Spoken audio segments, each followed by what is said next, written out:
By the age of 10, most children in the United States are taught to memorize the 50 states that make up the country. From California to New York, the boundaries of the modern United States seem so fixed and immutable. Yet the land that is now the United States was once a vastly different place. This territory was a patchwork of nations, languages, and cultures, a continent populated by over 20 million Native Americans, who lived in more than 1,000 distinct tribes, bands, and ethnic groups. And it is a rich history that stretches back millennia, but much of this narrative has been erased, reduced to mere footnotes in the history books. Today, Native Americans account for just 1.5% of the population, and their stories, cultures, and political structures are often left out of mainstream educational curricula. The maps you're looking at now, showing the territories, linguistic groups, and cultural regions of the Native Americans, are not the maps commonly found in history books. They reveal a hidden history that deserves to be told in every classroom, and a story that we will tell in this video. But before we go into the video, consider to hit that like button and subscribe because it helps a lot. Before the arrival of Europeans, the landscape of what we now call North America was not divided into states or territories governed by distant capitals. It was a land teeming with complex societies, cultures, and nations that had long histories of their own. The people who lived here before colonization were deeply connected to the land. From the shores of the Atlantic to the deserts of the Southwest, Native American tribes carved out thriving communities that were self-sufficient and sophisticated. Looking at the first map, we can see how different North America once was. The tribes and nations are spread across the continent, each occupying their own land and space. There were the Sioux in the Great Plains, the Apache in the Southwest, the Iroquois in the Northeast, and dozens of other nations, each with its own culture, governance system, and social structure. This diversity extended far beyond simple geography. The Native American nations spoke more than 1,000 distinct languages, practiced a wide array of spiritual and religious beliefs, and developed technologies and systems that allowed them to thrive in their particular environments. For example, the Hopi and Pueblo peoples in the Southwest built intricate irrigation systems and tiered homes out of adobe bricks, surviving in one of the driest regions in North America. In contrast, the Chinook of the Pacific Northwest relied heavily on the abundant resources of their coastal lands, building sturdy cedar canoes that could navigate both the rivers and the sea. Yet despite this diversity, mainstream history books often present Native Americans as a single homogeneous group. Worse still, these societies are often portrayed as primitive or savage, despite the fact that many of them had social, political, and military structures just as advanced as those found in Europe at the time. At the center of this complex network of Native American nations stood the Great Plains, home to one of the most iconic Native American groups, the Sioux. The Sioux were a confederation of sub-tribes, including the Lakota, Dakota, and Nakota, who spoke a similar language and shared many cultural practices. The Sioux were known for their exceptional skill as hunters and warriors, and their society was built around the vast herds of buffalo that roamed the plains. Buffalo hunting was not only a source of food, but a way of life, providing materials for clothing, tools, and even their teepees. The Sioux were not a passive people. They were fierce defenders of their land and way of life. When European settlers began pushing westward in the 19th century, they faced fierce resistance from the Sioux and their allies, the Cheyenne and Arapaho. One of the most famous battles of this period, the Battle of Little Bighorn in 1876, saw a combined force of Sioux, Cheyenne, and Arapaho warriors defeat the United States 7th Cavalry under the command of General George Custer. The victory was short-lived, however, as the U.S. government responded with overwhelming military force in the years that followed. Further west, the Apache controlled vast stretches of territory in what is now the American Southwest. The Apache were renowned for their guerrilla warfare tactics, which they used to great effect against both Spanish and American forces. Unlike the Sioux, who tended to fight large, open battles, the Apache preferred to ambush their enemies, using their knowledge of the rugged terrain to strike and then disappear into the mountains. Their leader, Geronimo, became a symbol of Native American resistance, fighting against U.S. forces well into the 1880s. Geronimo's campaigns were not just military endeavors. They were a desperate struggle to protect the Apache way of life from the encroaching settlers. In the Apache worldview, land was not something that could be owned or sold. It was a living entity, a part of their identity. To lose their land was to lose themselves. And Geronimo's relentless fight was as much about spiritual survival as it was about military victory. In the forests of the Northeast, another formidable group of Native Americans, the Iroquois Confederacy, held sway. The Iroquois were a sophisticated political alliance of 6 nations: the Mohawk, Oneida, Onondaga, Cayuga, Seneca, and later the Tuscarora.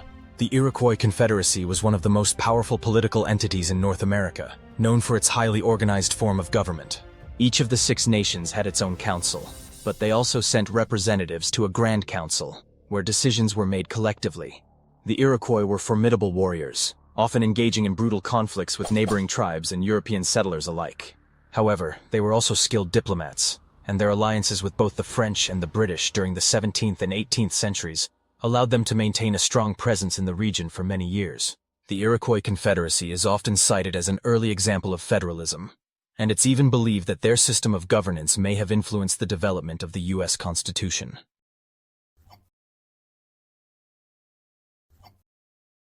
Native American warfare was deeply tied to their social structures, political alliances, and cultural practices.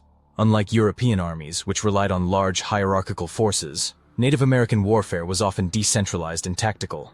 Each tribe had its own warriors, and military actions were usually undertaken to defend territory, retaliate against raids, or assert dominance over rivals.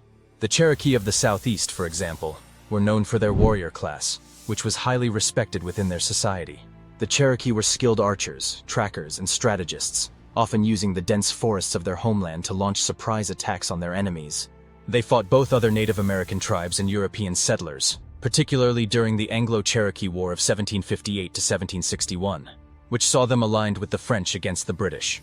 The Plains tribes, including the Comanche and the Sioux, relied heavily on cavalry warfare.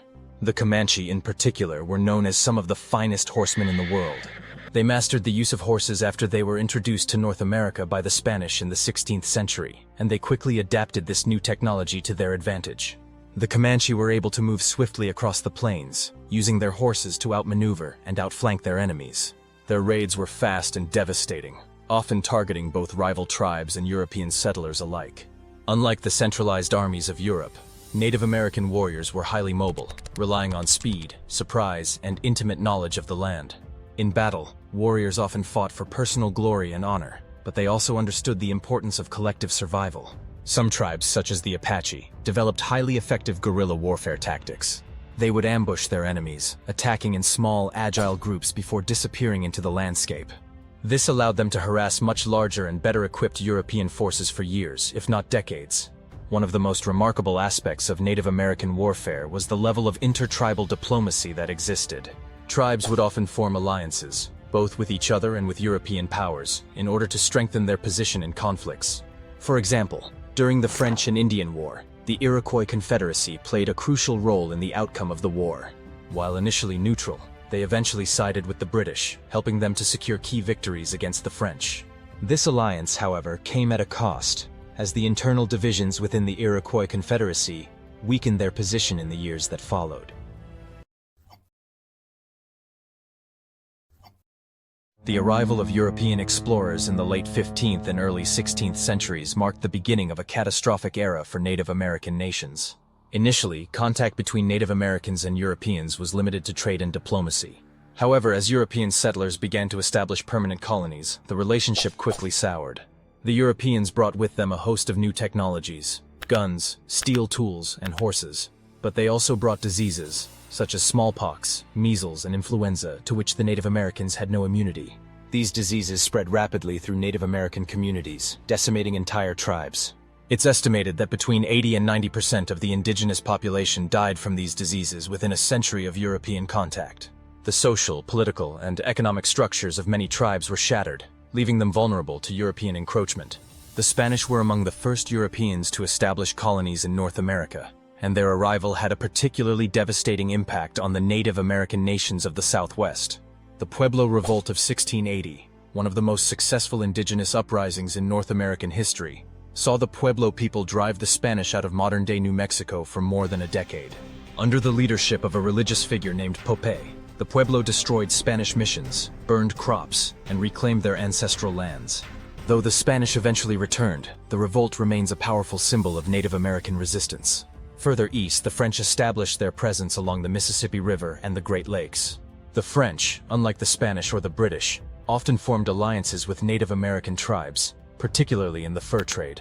These alliances were crucial during conflicts such as the French and Indian War, where Native American warriors fought alongside the French against the British. However, the British settlers were the most relentless in their pursuit of land. In the 17th and 18th centuries, the British colonies rapidly expanded, pushing further into Native American territory.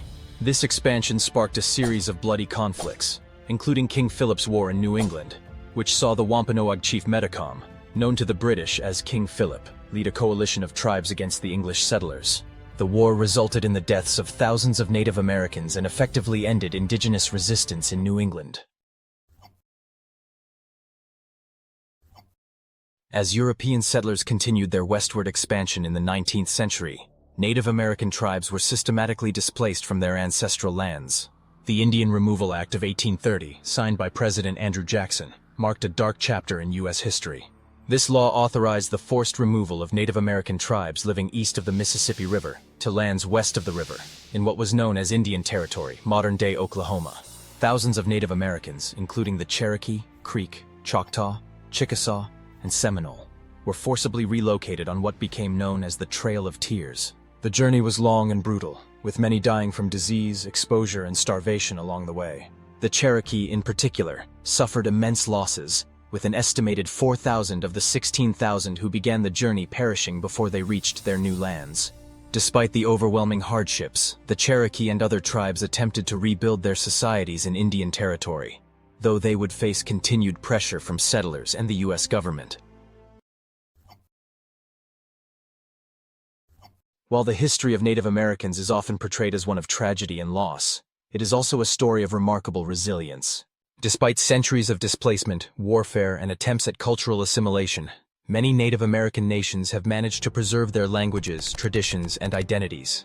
The Navajo Nation, for example, has become one of the most populous and politically powerful Native American tribes in the United States. During the Second World War, the Navajo language played a crucial role in U.S. military communications. Navajo code talkers used their language to create an unbreakable code, which was instrumental in securing key victories in the Pacific Theater. Today, the Navajo Nation continues to thrive, with a population of over 300,000 and a territory that spans parts of Arizona, New Mexico, and Utah. Similarly, the Cherokee Nation has made significant strides in preserving its language and culture. In the early 19th century, the Cherokee scholar Sequoyah developed a written syllabary for the Cherokee language, allowing it to be written and read for the first time. This innovation helped preserve the Cherokee language and allowed it to flourish even after the forced relocation. The maps you have seen are a window into a world that has been largely erased from mainstream history books. The Native American nations that once thrived across North America were not simple, static societies, but vibrant, dynamic cultures that adapted to their environments and responded to the challenges of their time. From the horse-riding Comanche of the Great Plains to the diplomatic Iroquois Confederacy in the Northeast, these nations left an indelible mark on the history of North America. The story of Native Americans is one of endurance, resistance, and survival. Despite the overwhelming challenges they faced, from European colonization to forced removal and cultural assimilation, they have persevered.